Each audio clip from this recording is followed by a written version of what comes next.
गाजियाबाद से इस वक्त की अहम खबर आपको देते हैं। गाजियाबाद में 8 टीचरों की कोरोना से मौत की खबर है। बेहद अहम कि पंचायत इंतखाबात में इन टीचरों की ड्यूटी लगी थी। 150 से ज़्यादा टीचर कोरोना से मुतासिर पाए गए हैं। 300 से ज़्यादा टीचर बीमार चल रहे हैं। कोरोना मुतासरीन को वोटों की गिनती के लिए भी लगी है ड्यूटी।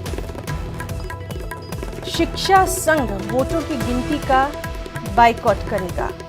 तो गाजियाबाद से अहम खबर, जहां 8 टीचरों की कोरोना से मौत की खबर है। पंचायत इंतखाबात में दरअसल इनकी ड्यूटी लगी थी। 150 से ज़्यादा टीचर कोरोना से मुतासिर पाए गए हैं। 300 से ज़्यादा बीमार चल रहे हैं। शिक्षा संघ वोटों की गिनती का बाइकॉट करेगा।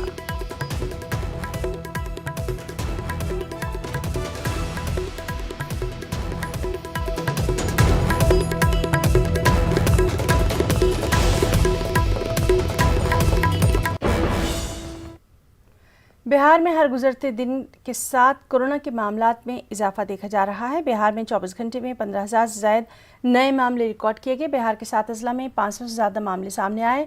पटना में 2,844 तो गया में तकरीबन 1,200 कोरोना मुस्बत मरीज पाए गए। बिहार में गुज़श्ता 24 घंटे में 80 मरीजों की कोरोना से मौत की खबर है।